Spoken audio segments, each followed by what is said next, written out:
नमस्कार, जय हिंद। Dear friends, 90 days free spoken English course में आपका स्वागत है। आज है डे 44 और हम बात करेंगे फ्यूचर कॉन्टिन्यूअस और फ्यूचर परफेक्ट के बारे में। बहुत ज़्यादा टेंशन लेने की इसमें ज़रूरत नहीं, सिंपल है। मैं बहुत आराम से आपको समझा दूंगा।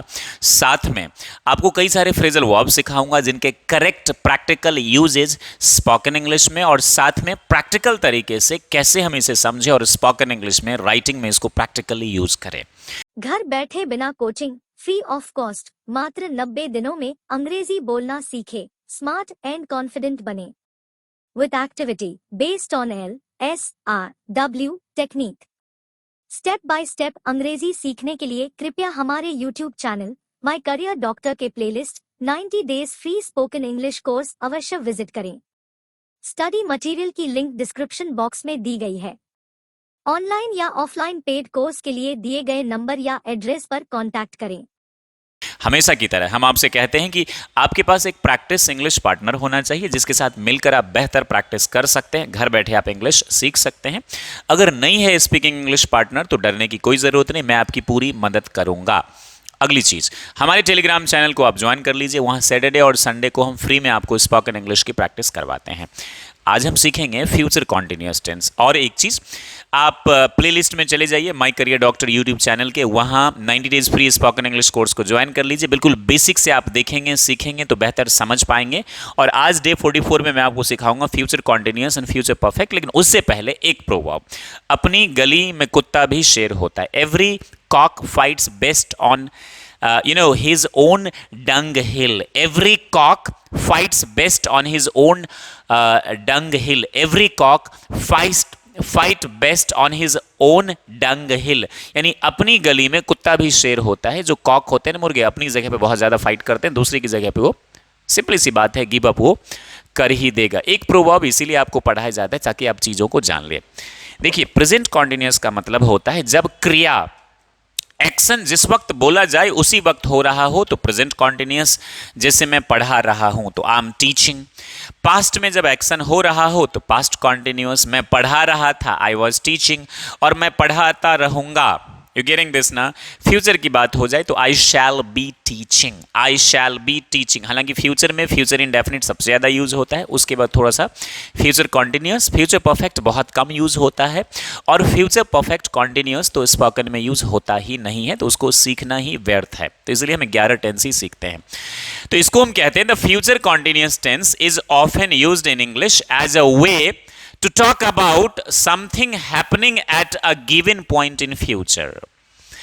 Often used in English as a way to talk about something happening at a given point in the future. At the given point means future में कोई चीज़ होता रहेगा।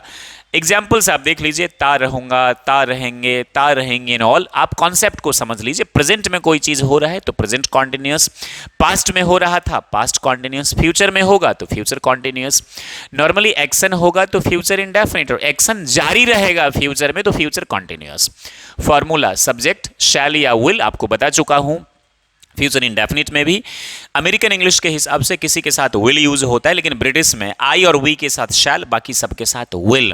बोलने में तो आप विल का इस्तेमाल कर सकते हैं, लेकिन कोशिश करिए ब्रिटिश इंग्लिश को फॉलो। अगर आप राइटिंग करते हैं तो आई और वी के साथ शैल, बाकी सबके साथ विल फॉलो करिएगा, राइट। और स्पोकन में आप चाहे तो विल बोल सकते हैं, क्योंकि बहुत सारे बच्चों को ये डाउट रहती है। तो सब्जेक्ट प्लस शैल या विल, नेगेटिव है तो नॉट, तब आएगा बी। शैल विल के बाद, बी के बाद नॉट नहीं आएगा, निगेटिव है तो शैल विल, और बी के बीच में क्या आएगा? नॉट। ये भी ध्यान रखेंगे। V4 यानी V1 plus ING, V1 plus ING object या अदर वर्ड्स। तुम मेरे नौकर को बुला रहे होगे। देखिए, तुम मेरे नौकर को बुला रहे हो, you are calling my servant. तुम मेरे नौकर को बुला रहे थे तो you were calling my servant. और तुम मेरे नौकर को बुला रहे होगे, फ्यूचर में है तो you will be calling my servant. समझ में आ रही है? निगेटिव होगा तो ये क्या हो जाएगा बाबू? You will not be, you will not be calling my servant, या विल नॉट को एक साथ आप चाहे तो वोंट भी बोल सकते हैं। You won't be calling my servant, you won't be calling my servant, you won't be calling my servant. You won't be calling my servant. You won't be calling my servant.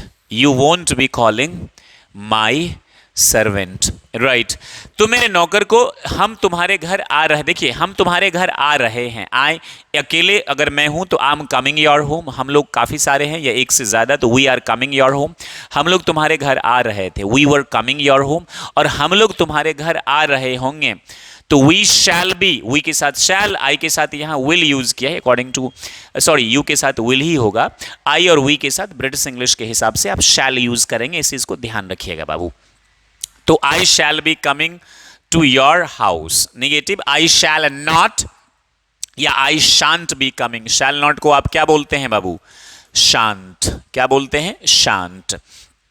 मैं दिल्ली नहीं जा रहा होगा, मैं नहीं जा रहा होऊंगा, I shall not be going to Delhi, मैं दिल्ली जा रहा हूं, I am going to Delhi, मैं दिल्ली जा रहा था, I was going to Delhi, मैं दिल्ली जा रहा होऊंगा, I shall be going to Delhi. वह अपनी गुड़िया के साथ नहीं खेल रही होगी, sorry she will not be playing with her doll, गाय घास नहीं चर रही होगी, the cow will not B grazing grass. अब इसमें आप सेंटेंसेस बना लीजिए जो मैं अक्सर आपसे देता हूं, होमवर्क स्क्रीनशॉट ले लीजिए, I hope you have the screenshot of this one. सवाल हम पूछते हैं दो तरीके से, एक जब क्या पहले आ जाए सब्जेक्ट के पहले, जैसे क्या ठंडी हवा चल रही होगी, ये ठंडी हवा सब्जेक्ट है, और दूसरा जब WH फॉर्म आ जाए, देखिए क्या भी WH फॉर्म है, लेकिन जब सब्जेक्ट के पहले क्या आ जाए ना तो वर्ब को हम पहले ले आएंगे, शैल और विल को, लेकिन जब WH फॉर्म आ जाए, जैसे ठंडी हवा क्यों चल रही होगी, तुम क्या कर रहे होगे, क्या तुम खा रहे होगे, तो विल यू बी ईटिंग, और तुम क्या खा रहे होगे तो what will you be eating. तो जब क्या सब्जेक्ट के पहले आ जाए ना बाबू तो ये वाला फॉर्मूला आप यूज करेंगे, और जब क्या WH फॉर्म की तरह आए, सेंटेंस के बीच में आए, तो ये वाला WH फॉर्म पहले व्हाट, व्हेन, व्हाई, व्हिच, फिर शैल विल, इसी की तरह आप यूज कर देंगे। सब्जेक्ट नेगेटिव है तो नॉट, फिर भी इसका खास तौर से ध्यान रखेंगे, शैल विल सब्जेक्ट नेगेटिव है तो नॉट और बी, तो शैल विल सब्जेक्ट के बाद आप नॉट देंगे तब भी, यहां भी वही चीज है, बस इसमें यही अंतर है कि इससे पहले WH फॉर्म ऐड कर दीजिए, हो गया WH फॉर्म, ये इंटेरोगेटिव और ये WH फॉर्म इंटेरोगेटिव। तो क्या ठंडी हवा चल रही होगी, विल कोल्ड विंड सब्जेक्ट है, बी ब्लोइंग, या negative will cold wind not be blowing, या वोंट एक साथ बोलेंगे तो विल नॉट नहीं बोलेंगे, ये ध्यान रखिएगा, won't the cold wind, the cold wind, अब क्या बोल देंगे आप, बी, विल नॉट को एक साथ हम क्या बोलेंगे, वोंट, विल नॉट मत बोलिएगा, या तो बोलिए will the cold wind not be blowing, या एक साथ हम क्या बोलेंगे, won't the cold wind be blowing, be blowing. क्या वह बाजार जा रहा होगा, will he be going to the market, will he be going to the market, या negative will he not be going to the market. क्या मैं गांव पैदल जा रहा होऊंगा, shall I be going to the village on foot means पैदल होता है। इस तरीके से आप सेंटेंसेस बना लेंगे, लेकिन अगर WH फॉर्म, ये आपके क्या वे अखबार पढ़ रहे होंगे, will he be reading newspaper, क्या हम नई आवाजें सुन रहे होंगे, shall we be listening new voices या hearing new voices, WH form है, तो आपको जैसे कि मैंने आपसे कहा कि हम क्या कर रहे होंगे, what shall we be doing, what shall we be not doing. देखिए मैं सो रहा होऊंगा, आई शैल बी, मैं सो रहा हूं प्रेजेंट कॉन्टिन्यूअस में, तो आई एम स्लीपिंग, मैं सो रहा था, आई वॉज स्लीपिंग, और मैं सो रहा होऊंगा, I shall be sleeping, negative, I shall not be sleeping, shall I be sleeping, shall I not be sleeping, why shall I be sleeping, why shall I not be sleeping. इस तरीके से अब future perfect tense की हम बात करते हैं बाबू। Future perfect का मतलब देखिए प्रेजेंट में कोई कार्य हो चुका है और जिसका इंपैक्ट है तो प्रेजेंट परफेक्ट, पास्ट में हो गया था किसी एक काम से पहले कोई दूसरा काम तो पास्ट परफेक्ट, फ्यूचर में हो चुका होगा तो फ्यूचर परफेक्ट। बहुत सिंपल है, इसलिए दोनों में एक साथ आपको पढ़ा रहा हूं। It is used to describe an event that is expected और planned to happen before a time of reference in future. जिस हिंदी वाक्य के अंत में चुका होगा, चुके होगी, चुकी होगी, ब्ला ब्ला ब्ला होगा, तब हम क्या यूज करेंगे, फ्यूचर परफेक्ट। जैसे सब्जेक्ट प्लस क्या आ जाएगा, या तो शैल और विल, जो कि मैं आपको पहले ही बता चुका हूं, फिर वर्ब की थर्ड फॉर्म आ जाएगी, वर्ब की थर्ड फॉर्म आ जाएगी, फिर ऑब्जेक्ट। वह अपना गृह कार्य पूरा कर चुकेगी। देखिए उसने अपना गृह कार्य पूरा कर लिया है, तो she has completed her house hold work. कर लिया था तो she had completed her house hold work before my mother reached home. और वह कर चुकी होगी तो सिंपली शी। अच्छा, फ्यूचर में जब शैल और विल के साथ शैल बोले तब भी हैव, और विल बोले ना तब भी हैव, चूंकि हैव ना वर्ब की फर्स्ट फॉर्म है, हैज फिफ्थ फॉर्म है, तो शैल के साथ भी हैव और विल के साथ भी हम हैव का ही इस्तेमाल करते हैं। यहां किसी के साथ हैज मत इस्तेमाल करना, इस चीज का ध्यान रखना। शैल के साथ भी हैव और विल के साथ भी हैव, इस चीज को आप ध्यान रखिएगा। वह अपना गृह कार्य पूरा कर चुकी होगी तो she will have completed her homework या household work, household chores. उसके आने से पहले मैं यह किताब पढ़ चुकूंगा, तो I shall have read this book before he comes. मेरे घर पहुंचने से पहले वह गृह कार्य कर चुकेगी, तो she will have done homework before I reach home. एक तरफ क्या कर दिया, फ्यूचर परफेक्ट, और एक तरफ I reach home, present indefinite tense. 10 बजने से पहले हम स्कूल पहुंच जाएंगे।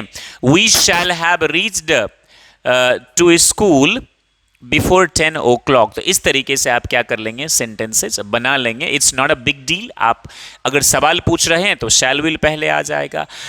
फॉर्मूला, तो फॉर्मूला इसमें क्या हो जाएगा आपका, शैल विल सब्जेक्ट, फिर आ जाएगा हैव, और वर्ब की थर्ड फॉर्म ऑब्जेक्ट। नेगेटिव है तो शैल विल के बाद सब्जेक्ट, और यहां पे क्या आ जाएगा बाबू, नॉट। क्या हम 5 बजे तक दिल्ली पहुंच चुकेंगे। Shall we have reached Delhi by 5 o'clock। इसको बोलकर देख करना, प्रैक्टिस करना, स्क्रीनशॉट ले लीजिए ताकि आप ज्यादा बेहतर क्या कर सके, इसकी प्रैक्टिस कर सके, और ऐसा करने से ना आप बेहतर इंग्लिश बोल पाएंगे। तो मैं फटाफट ना आपको फ्रेजल वर्ब्स बता देता हूं। फ्रेजल वर्ब्स जो बहुत जरूरी है स्पोकन इंग्लिश के लिए, और ये है जैसे कि सबसे पहले आपका क्या है, ईव टीजिंग, लड़कियों को छेड़ना। Eve teasing is very bad, never do eve teasing, कभी भी ईव टीजिंग मत कीजिए। महिलाओं के साथ जो छेड़छाड़ करते हैं, दैट इज कॉल्ड असॉल्ट भी हम उन्हें कहते हैं। ईव टीजिंग, इस पर कई बार डिबेट भी होता है। Eve teasing, never do eve teasing. Splurge, splurge का मतलब दिखावा करना, आडंबर करना। He did a lot of splurge, he splurged in his daughter's marriage. उन्होंने अपनी बेटी की शादी में ना बहुत दिखावा किया। ही स्प्लर्ज वर्ब है ना बाबू, ही splurged in his daughter's marriage. उन्होंने अपनी बेटी की शादी में ना बहुत दिखावा किया। ही स्प्लर्ज्ड in his daughter's marriage, but I will never splurge, मैं कभी भी दिखावा नहीं करूंगा। give vent to anger, don't give vent to my anger, मेरे क्रोध को हवा मत दो। don't give vent to my anger, I gave vent to his anger, मैंने उसके क्रोध को क्या दिया, मतलब और गुस्सा दिलाया। it is bad to give vent to one's anger, किसी को it is bad to give one's anger, किसी को क्रोध को हवा नहीं देना चाहिए, अपने क्रोध को। Tackle, I will tackle it, मैं इसे निपट लूंगा, मैं इसे काबू में कर लूंगा। I will tackle the situation, I will tackle the foil heist या robbery. 5 people did robbery at gunpoint, लोगों ने क्या करी, कुछ mask, people wearing mask did robbery on gunpoint या at gunpoint, नकाबपोश लोगों ने गन पॉइंट पे क्या कर लिया, they foiled haste, उन्होंने क्या कर ली, they foiled haste, रॉबरी कर ली। shy away from, why do you shy away from speaking English, आप अंग्रेजी बोलने से संकोच क्यों करते हैं। check the recording, why do you shy away from from speaking English, why do you shy away from speaking English। keep an eye on, always I keep an eye on my students, मैं अपने विद्यार्थियों पर हमेशा ध्यान रखता हूं। I always keep an eye on my students, it is good to keep an eye on our children to students do harm, क्षति पहुंचाना। never do harm to anyone, bully, गुंडा, भयभीत करना, धमकाना। वाई डू यू बुली हर, तुम उसे धमकाते क्यों हो, college school वगैरह में ज्यादा। आई वॉज बुलीड, मुझे धमकाया गया, मुझे डराया गया स्कूल लाइफ में। टेक अराउंड, चक्कर लगाना। Let's go to take around this city, चलिए शहर के चक्कर लगाते हैं। Let's go to take around the city, let's go to take around the city, order around, आदेश चलाना, ही ऑलवेज ऑर्डर अराउंड, वह हमेशा क्या करता है, ही ऑर्डर्स अराउंड, वह आदेश चलाता है। मैं सिर्फ एक टेंस में बोल रहा हूं, आप ना इसको ज्यादा से ज्यादा टेंसेज में बोल बोल कर क्या करेंगे, प्रैक्टिस करेंगे। ऐसा करने से ना आप इंग्लिश बोल पाएंगे बाबू, इसलिए मैं आपको ये बता रहा हूं। Workout, do you like workout? Do you like to do workout? Yes, I like to do workout. I like to do workout. Do you like to do workout? Yes, I like to do workout. I like to do workout. Deal in, व्यापार करना, ये बेचना। I deal in.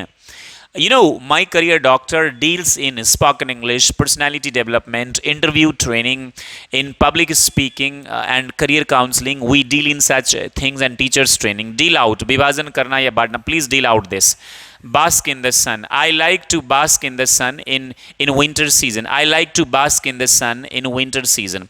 I like to bask in the sun in winter season. I like to bask in the sun. Bask by the fire. आग तापना.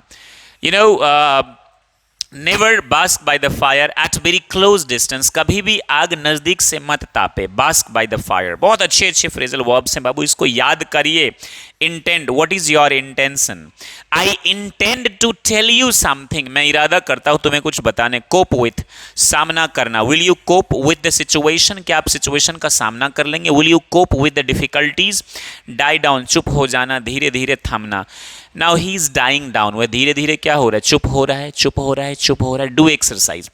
तो इस तरीके से आप क्या करेंगे ना बाबू, इसको बोल बोल कर बोलने की प्रैक्टिस करेंगे। एक दो सेंटेंस से काम नहीं चलेगा आपका, कई सारे सेंटेंसेस बनाइए। जितने टेंसेज मैंने आपको सिखाए हैं ना, हर एक टेंस पर बोल बोलकर पूरे टेंस में प्रैक्टिस कीजिए। मैं एक ले लेता हूं, शॉपिंग, खरीदारी। I love shopping, I don't love shopping. My wife loves shopping. My wife doesn't love shopping. Does my wife love shopping? Does my wife not love shopping? My wife is going for shopping. My wife is not going for shopping. My wife went for shopping. My wife didn't go for shopping. Did my wife go for shopping? Did my wife not go for shopping? I love to make friends. I don't love to make friends. I will love to make friends there in Delhi. तो ये sentences ना आप बोल बोलकर सारे tense पर practice कीजिए। Out of the box बोलने की प्रैक्टिस कीजिए, अपने फ्रेंड के साथ बोलने की प्रैक्टिस कीजिए। ऐसा करने से आप में आत्मविश्वास आएगा, आपकी स्पीकिंग इंग्लिश मसल अच्छे से ट्रेन होगी, और जब ये अच्छे से ट्रेन होगी ना तो आप बेहतर इंग्लिश बोल पाएंगे। तो ऑफिशियली आज टेंस खत्म हो गया। हमें उम्मीद है कि जो एक्सरसाइजेस दिए गए हैं, स्टडी मटेरियल डिस्क्रिप्शन लिंक में आपको मिल जाएगा, 249 की केबल है, उनमें अपना एक्सरसाइजेस अपने मन से बनाने की कोशिश करिए। बाद में जो टेस्ट दिया गया है, जो मैं स्किप कर रहा हूं, 20 डे 45, उसको भी प्लीज आप अच्छे से क्या कर लीजिएगा, बना लीजिएगा। I am sure you will follow this what I have told you and you follow this. Please do right in the comment कि कितनी समझ में आपको आ रही है, कितनी इंप्रूवमेंट आपको हुई है। Thank you very much for watching. Stay happy and be the best like always. जय हिंद, जय भारत।